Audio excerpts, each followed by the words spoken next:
하나님께 집중하는 시간, 하루의 시작을 하나님과 함께 9월 7일 목요일 물결 어웨이크닝 말씀입니다. 여호수아 9장 22절 23절입니다. 여호수아가 그들을 불러다가 말하여 이르되 너희가 우리 가운데 거주하면서 어찌하여 심히 먼 곳에서 왔다고 하여 우리를 속였느냐. 그러므로 너희가 저주를 받나니 너희가 대를 이어 종이 되어 다 내 하나님의 집을 위하여 나무를 패며 물을 깃는 자가 되리라 하니.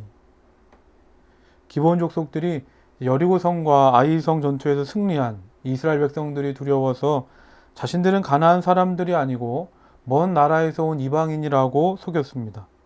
이 이스라엘 백성들은 그들의 꾀에 넘어가게 되고 하나님께서 진멸하라고 하신 가나안 족속 기브온 사람들과 평화 조약을 맺게 됩니다. 하지만 사흘 후에 이들의 거짓말이 들통이 났습니다.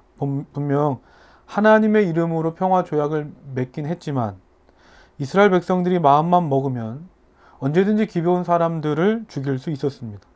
하지만 이스라엘 백성들은 기브온 족속을 용서하고 품기로 결정합니다. 그렇다면 왜 이스라엘 백성들은 자신들을 속인 이들을 용서하고 품어주었을까? 왜 그랬겠습니까?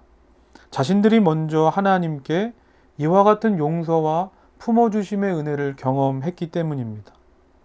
지난 아이성 전투를 기억하십니까? 이스라엘 백성들이 출애굽해서 광야를 지나 요단강을 건너 여리고성을 점령한 이 모든 것들이 다 하나님의 은혜였습니다.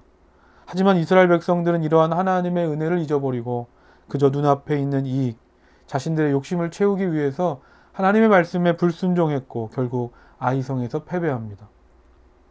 그리고 오늘 기브온 족속과 일도 마찬가지 아닙니까? 아이성 전투를 통해서 하나님께서 이스라엘 백성들에게 큰 교훈을 주셨음에도 불구하고 이스라엘 백성들은 하나님께 묻지 않고 기브온 족속과 평화 조약을 맺어버리는 겁니다. 여호수아와 이스라엘 백성들은 깨달았을 겁니다. 우리가 자격이 있어서 하나님께 구원받고 하나님께 쓰임받는 것이 아니다. 모든 것이 다 하나님의 은혜다. 이것은 오늘 우리도 마찬가지 아닙니까? 우리가 세상 사람들보다 하나님 보시기에 자격이 좋아서 조건이 좋아서 구원받아 하나님을 위해 살아가게 된 겁니까? 아닙니다. 나는 여전히 죄인이건만 나의 모든 죄와 허물을 덮어주시는 이해할 수 없는 하나님의 은혜로 오늘 우리가 하나님 앞에 서 있는 것입니다. 하나님의 용서, 하나님의 품어주심의 은혜를 경험한 자답게 이제는 우리의 삶을 통하여 다른 사람을 용서하고 품어주는 인생이 되시기를 소망합니다. 이스라엘 백성들이 기브온 족속을 용서하고 품어주니까 하나님을 알지 못했던 기브온 족속들이 하나님을 위하여 나무를 패고 물을 기르며 누구보다 하나님과 누구보다 성전을 가까이 하는 믿음의 사람들로 변화되었던 것처럼 도저히 변화되지 않을 것 같았던 그 사람이 나의 용서와 나의 품어줌을 통하여 누구보다 하나님을 기쁘시게 하고 하나님을 영화롭게 해드리는 하나님의 사람으로 변화될 줄로 믿습니다. 오늘 하루 이렇게 기도합시다. 하나님께서 나를 품어주셨던 것처럼 나도 다른 사람을 용서하고 다른 사람을 품어주는 오늘 하루 되게 하여 주옵소서. 오늘 말씀을 기억하면서 다 같이 기도하겠습니다.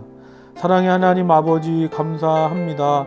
하나님께서 아무 조건과 이유 없이 나를 용서하시고 나를 품어주셨던 것처럼 나도 내 주위의 사람들을 품어주고 용서하고 사랑하며 섬기는 자로 하나님 나를 사용하여 주옵소서. 그래서 나를 통하여 수많은 영혼들이 살아나고 하나님께로 돌아오는 은혜의 역사가 일어나게 하여 주시옵소서. 사랑의 하나님 아버지 감사합니다.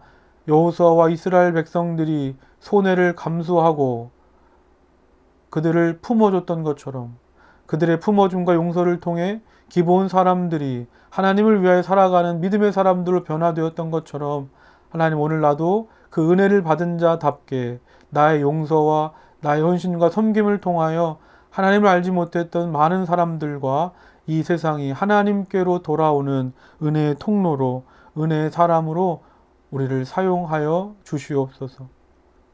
예수님의 이름으로 기도드립니다. 아멘.